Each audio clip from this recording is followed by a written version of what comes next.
Hey, welcome to Mama Issues. I'm Charmaine. I'm Shani. Hello, I'm Mama Shelly, and today we're going to talk about generational curses, but let's talk about generational behavior because that's actually what it is. So let's get Yes. started. Motherhood isn't always easy, but it's always worth it. And we want to help you find your own path to purpose and promise. What do you think generational behavior is?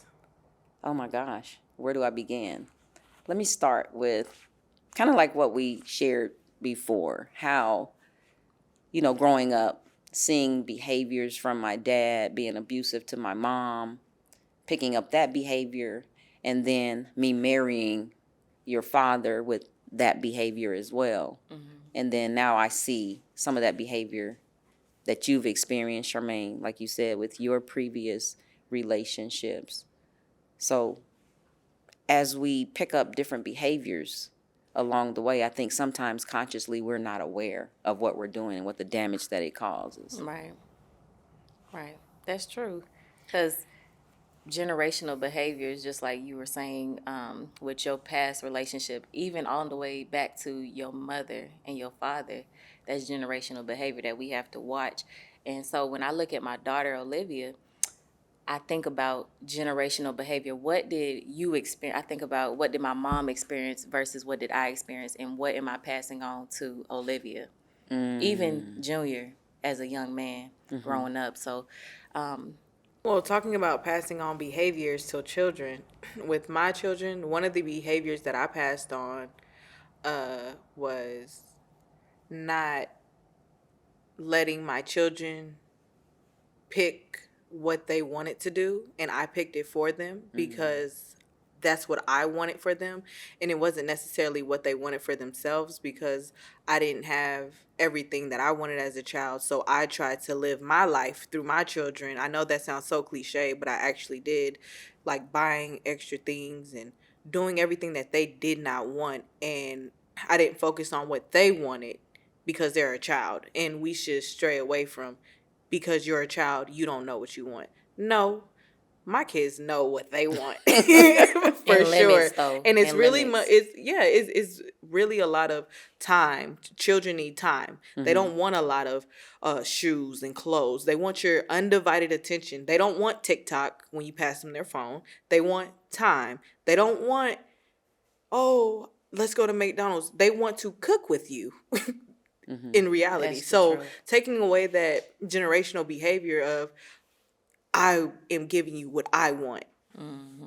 So I'm learning to stray away from the things that social media has taught us because I'm in a generation where there wasn't any social media, and then when I became a teenager then social media came, so then I kind of got stuck in that flow for a little bit. Then I realized, oh, this is all marketing. So and once I realized that, I was like, oh, I need to really zone in. But I do appreciate those blessings because it did show me that the generation, the generational behavior that I was doing, that's the good thing about social media. It brought to my, it brought it to the forefront of, oh, we're all doing the same thing because we're seeing this and not really correcting it.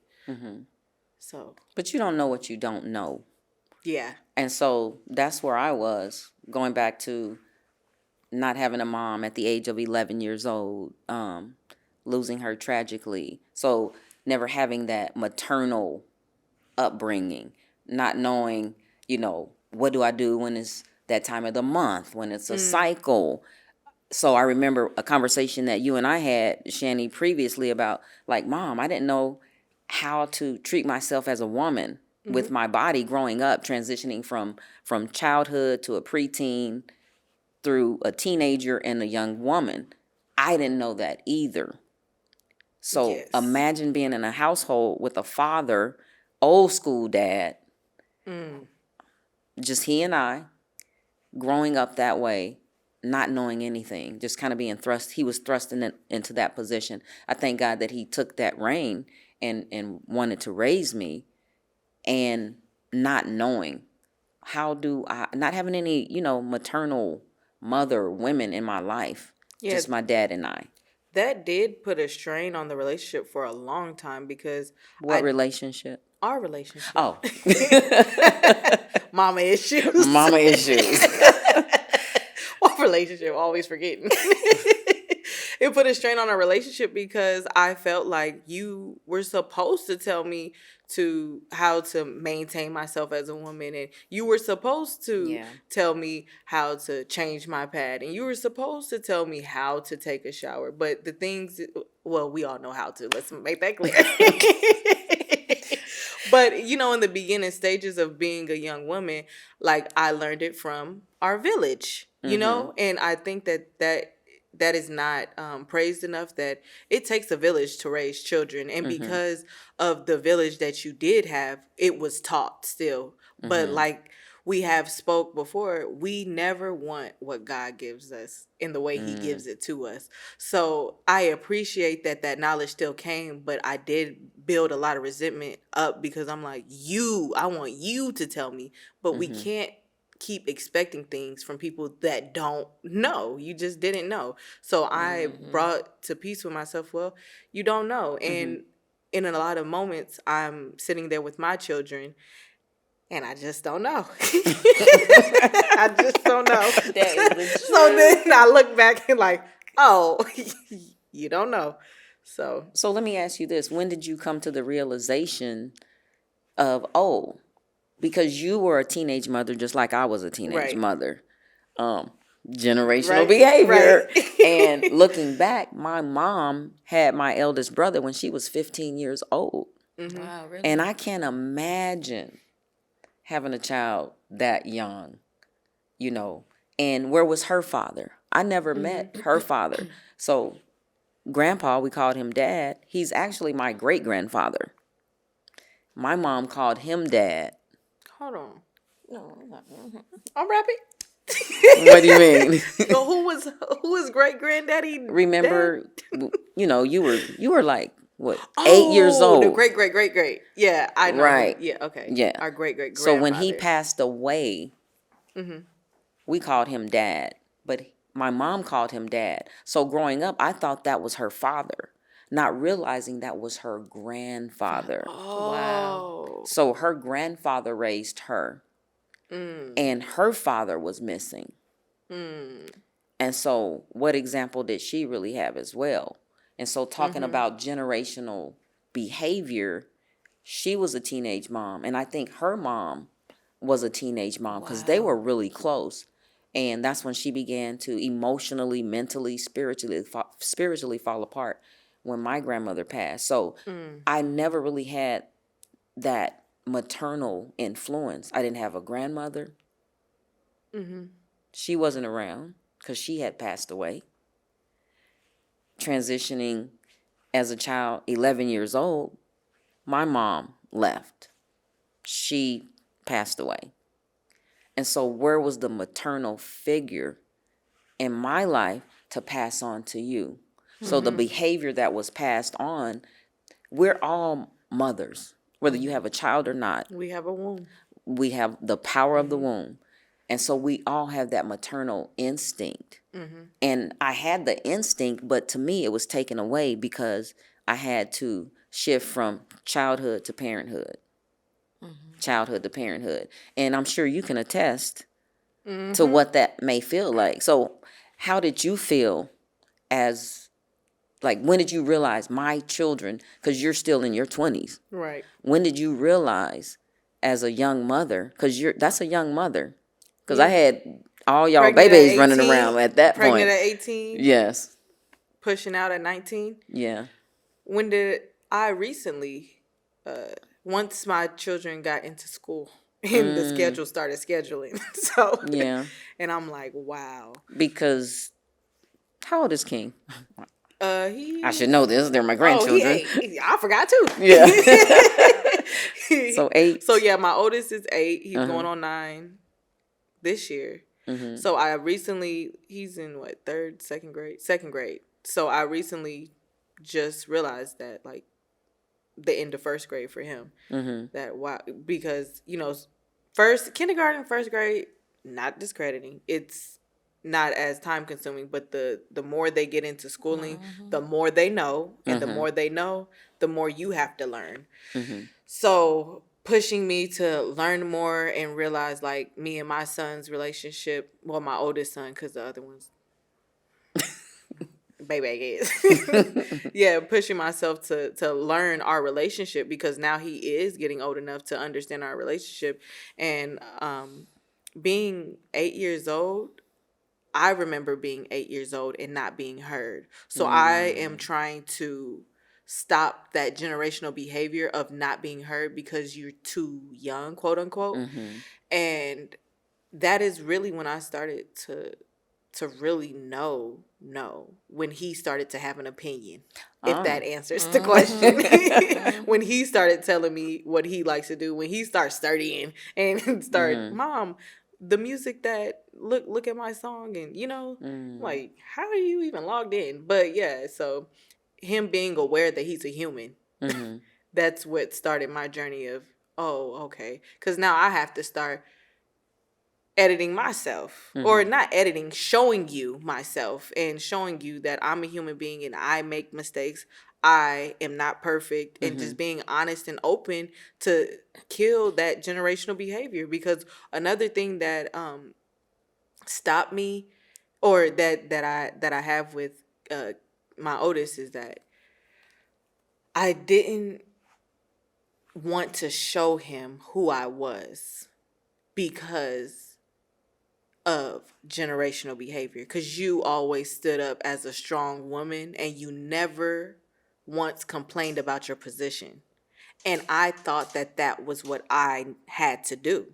I thought I had to stand there and not complain. I thought I had to stand there and not feel. I thought I had to stand there and be a superhero. And once I came to the conclusion of, you don't have to be any of that. You need to show your children who you are, because that's what I wanted from you. And the more I started showing the real me to my son, the more he started to be able to be who he was and started showing himself as a real person, and not this cookie cutter child that I wanted him to be, that I wanted to be.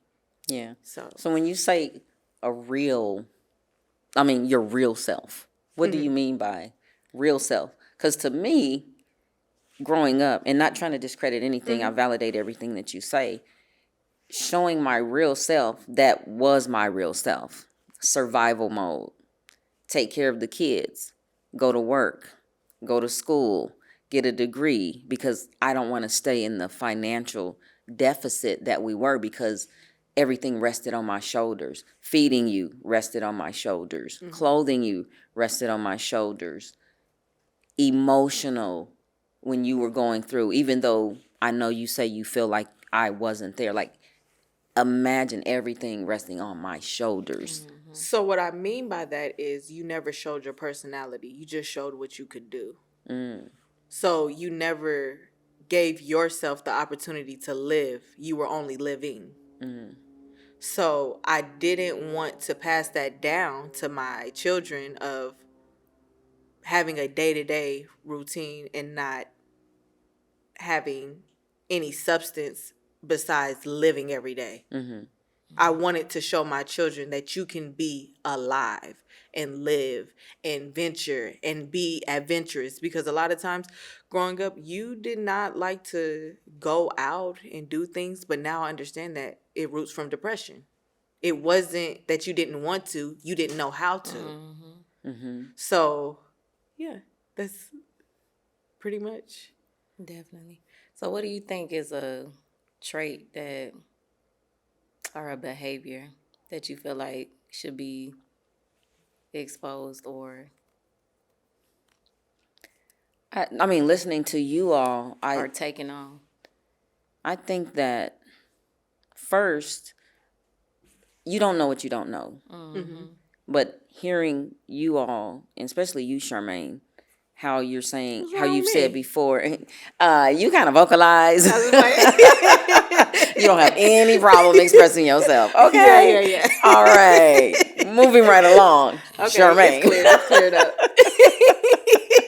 We can move forward. Right. Okay, I'm good then. But Charmaine, you I think you got that part of me. I see a piece of me in all of you, and I'm gonna give you, Shanny, credit for that. Okay, you coined that phrase. Yes. So all 6 of my daughters, you all have a piece of me. But it's like you don't know what you need until you receive it. Like the relationship that I'm in now. I didn't realize. I didn't even know what I wanted. So being a teenager, marrying your dad as a teenager, being pregnant, bam, bam, bam. Bam, bam. Bam, bam. Bam, bam, bam. Stop playing. Yeah, I just,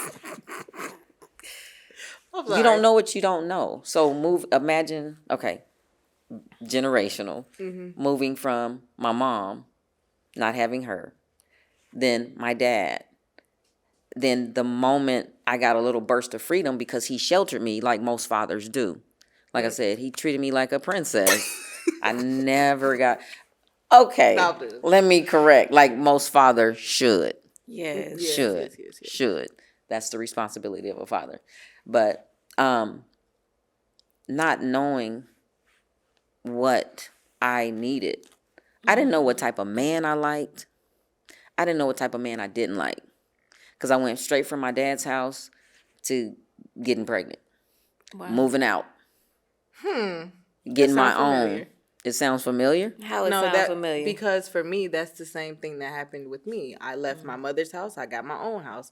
I ended up pregnant. I wasn't even graduated for a year, and had a child and had to face that embarrassment. I don't know if that's generational behavior. Oh, absolutely. Because it's very much embarrassment for me, and it was more of me being embarrassed of being pregnant and being the unexpected child to be pregnant and have But you know that what? pressure. You know what? Hearing y'all talk, because I was really observing, because I haven't been on y'all side as far as the generational pregnancy at a teenage, but as a teenage. But I think that y'all it's a generational behavior as trying to like make yourself look like, oh, I'm doing this, and not in a bad way, but you're always trying to, because you did this pregnancy at an early age, you try to make up for it in a way and say, no, I'm good, I'm better, and I'm this and I'm that. Because, am I making sense? You make a lot You of get what I'm sense. saying? And that's a generational behavior because y'all were pregnant at an early age. And I feel like it needs to be canceled because y'all are good enough. And y'all don't have to sit there and, be the best of the best of the best because you already are. So that's what I take from the conversation of 2 teenage pregnancy. I'm kind of tired, but It's okay. but two teenage, what do you call it? Two teenage You good. parents. You good. Teenage parents, yes, Yeah. teenage mothers. That's what Yeah. it really is. But yeah, and I just want to let y'all know that Yeah. that y'all really are good. I appreciate and I know that. that y'all made a mistake, but it's really not a mistake. No, it definitely slowed me down in life because I Yes. felt like I was down a Yes, ain't no bad, telling, horrible road. what could have happened. But yeah, so Okay. Mother moment. You grown. What bad? Like Behaviors, where do you like what behaviors do you feel you were headed down? Because I felt like that too. When I was got very much partying. I was very much in the crowd. I was very much on the scene. girl, bye. No, I was just saying hello. Tone it down. No, I was definitely going down a pathway that God did not have a purpose for me to go down. And I feel like I have 4 children now. And every time he blessed me with a child, I took it as a lesson because I kept thinking that it was a generational curse. And it was only generational behavior that I needed to correct myself. So God was just kept teaching me like, okay, you need to slow down. You don't get it. Boop. Oh, you tied your tubes? Because I got my tubes tied after my second yes, child. Definitely did. And I still You had did. 2 more Definitely children did. after that. So he was like, oh, you think the impossible. Right, you think you in control. Yeah, you think, oh yeah, because I really had a control That's a issue. behavior. Like Control issue. And it's- control yes. stems from fear, and fear stems from pain. Generational Yes. behavior. Generational. Okay. No, that's I just wanted generational to- behavior. That's Right. the truth.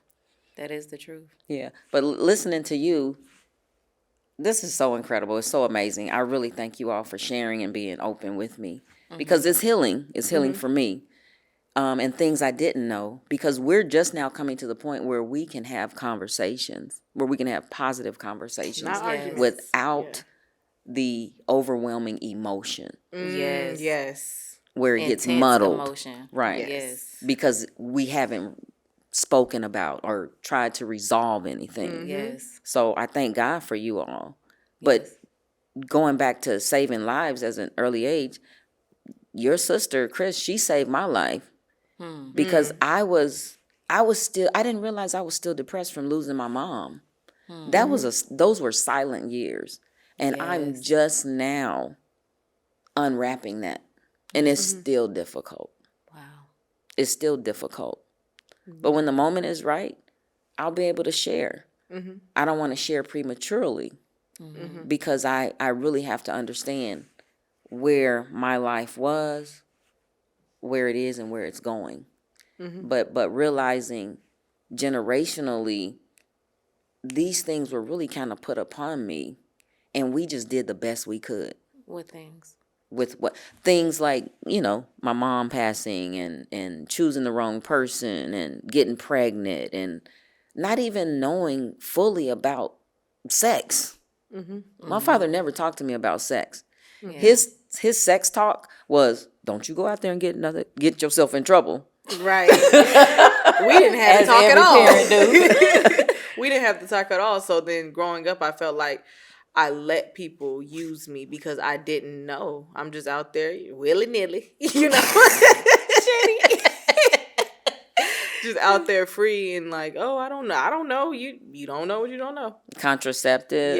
Yeah. I don't know. I didn't know anything about that. And I feel like a lot of times because of your things that were passed down a generation to generation, and because of your childhood trauma, you didn't want to speak about certain situations. So how did you overcome speaking about certain situations and finally open up to us to end generational behavior? It was really going through after losing my dad about 4 years ago, because you all know that was my heart. And like that, losing him broke me because he was my rock. He gave me love. As he matured and God, saved and delivered him from anger. And I found out on both sides of the family how dysfunctional it was. His mom, his father left, but he still had a relationship with his dad.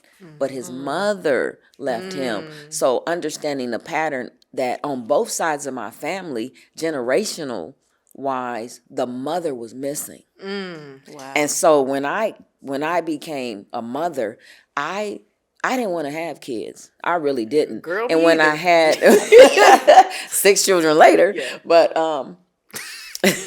I didn't. And if I were to have a child, I used to pray to God, let it be a boy. One boy with red hair, and I have a redhead grandson. Redhead grandson. Yes. So that's where it came from. Thank Right. you, Lord. I didn't have to have him. So I just love my grandson. But yeah, I wanted that. But I'm seeing now that God wanted me to be the mother that I never had. And he blessed me with all of you. So as we wrap up this conversation, this was really good, ladies. Thank you so much. What's one thing you could give? What's one token you could give and share? I'll start with you, Charmaine. Don't hold in what you have. That's one thing that we have to break. Holding in what you have. We cannot be silent, like you were saying earlier. How I'm the personality that will hold it in. I'm telling you, it will deteriorate you. So don't do it. And find Allow someone. yourself to be liberal. Speak up. Someone trusting to share with. Continue with generational growth instead of generational behavior, and Right. be open and honest and stop holding back. And let's start speaking a different language. Let's start speaking generational blessings. Yes. Generational life, yes. Yes. Let's start speaking life. Yes. Life. Generational blessings. So thanks for tuning in to another episode of Mama Issues. So if you like this episode, please don't forget to like, comment, share, and subscribe.